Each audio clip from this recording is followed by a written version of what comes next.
Hello, welcome to today's edition of Pegasus Test. On today's edition, we're reviewing the Primos Proof Camera 01. The Proof Camera 01 has a 10 megapixel still camera. It has a 0.7 second shutter speed. The video is capable of 720p HD, and for night photography, those will be in black and white, video or still, it has 36 LEDs with a claimed 70-foot range. So let's do a review top to bottom, front to back of the Proof Camera 01. Starting on the front of the camera here, you have the sensor. Whatever movement's out there that's going to trigger your camera, this is what picks it up, be it still photo, video, or time lapse. The next part you have is this little groove and loops right here. This is where you can put a cable type lock. This is there to prevent your game camera from being stolen, which is becoming a bigger problem. You know, you've invested in your camera, you've got your data, and then somebody comes along, steals your camera, and horns in on your hunting spot. Not a good thing. Next part up, we have this circle, which looks like dark lenses, but behind it are 36 LEDs that provide illumination for nighttime photos. Now, these are visible light, not a big flash like in a traditional camera, but the 36 LEDs glow red, and if you're looking at it, you'll see it and stuff, so it's not a covert system. Centered in the middle of all the LEDs right here is the lens. The lens will capture everything in its field of view. It's a pretty decent field of view for its size. And later on in the videos, if we cover the different modes of the camera, we're going to provide pictures that it's taken so you can see the capabilities of the camera. Moving on to the back of the camera here, you'll notice one, that its green color is blending in quite well with this woodland camo poncho liner, which is one of the things you want from your camera, blending in so it's a natural part of the scenery. The other part you'll notice is it has gripping ridges here and 4 plastic molded in spikes that help you hold it in place when you place it against your tree. Also molded in are loops here for a strap to help strap it to the tree, and they do give you a strap with this camera, so it's not like you buy it and then you got to go out and find one. The strap is OD green, matching the color of the camera. Now we're on to the inside of the camera, the internals, the most important part. The camera records all its images on an SD card, which is right here in the slide, and the camera will support up to a 32 gigabyte SD card.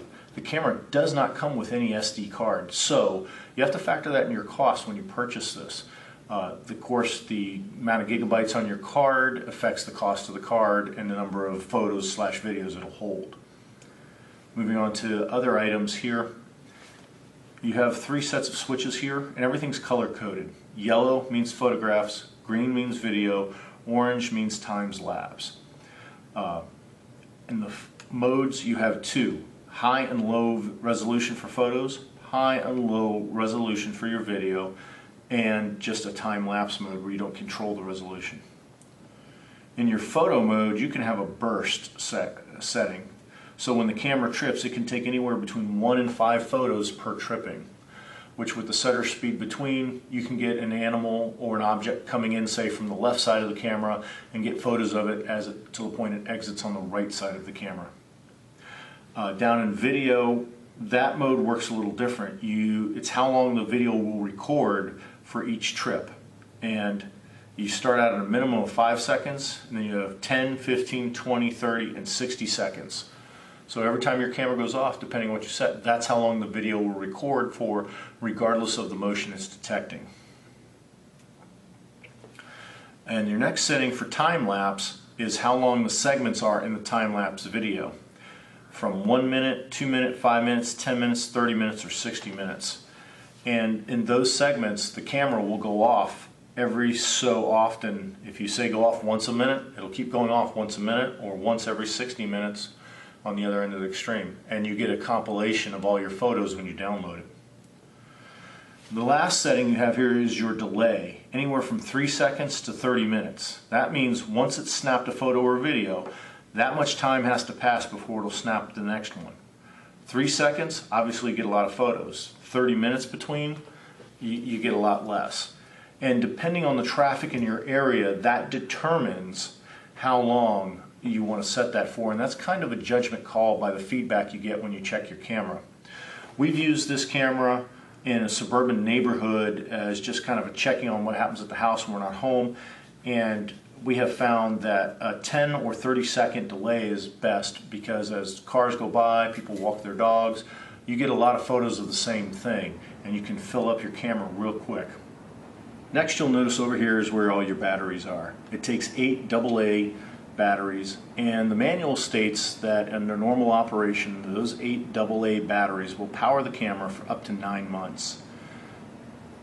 Yes, no, maybe. Can't really attest to that. We've had this camera about 6 months, deployed it in a suburban setting where we catch animals in the front yard in the middle of the night, neighbors walking their dogs during the day, cars passing by, and it takes anywhere from 100 to 150 photos a day, and we have found that it kills batteries in way less time than 9 months. Usually we're getting about a month or 2 at best. The next feature you have is a little light here, corresponding to a little light here on the front cover. These are to let you know when you've turned the camera on and when it's getting ready to be in place so you can get it out of the pictures. The final thing we have to talk about is the setup. You have a sliding switch here that connects you to your screen here, and on there that'll tell you your power setting and what your battery life remaining is. The last feature of the camera we want to go over is right here, the latching mechanism. It's very firm, snaps in place, and it has a loop here where you can put a lock or a seal on it, so when you place this out in position you can tell if anybody's tampered with it. It's not a bad thing to do, because even if they don't steal your camera, if it's not locked, they can reach in and steal your card and you lose all your images, which is in effect stealing your camera. Regardless of all the features a game camera has, the most important thing it does is take pictures and take video. And the quality of the pictures and videos is what you're most concerned about. Here in this first batch, we're going to show you a bunch of still photographs in daylight.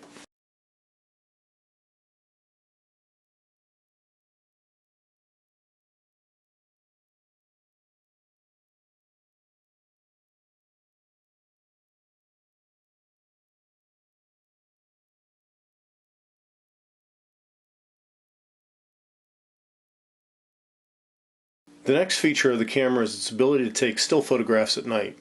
In this section, we've taken a series of photographs of 2 individuals wearing camouflage at night. One person's wearing ATAX and woodland, the other person's wearing night desert camouflage. And this shows the limitations of a Gen 1 night vision system, as the night desert camouflage, which is designed to defeat Gen 1 camouflage, is working pretty good. In addition to the photos of people in camouflage, we've used the game camera in its traditional setting, and we've captured some photographs of animals at night. Now we've moved on to video. This first segment is videos at night using the night vision system of the camera. We have individuals in woodland camouflage and night desert camouflage. Apologize for the green flashing. It's a quirk of transmitting the video from the card to the video system here. Not sure why it's happening. We also have a video of the game camera's traditional role of tracking animals.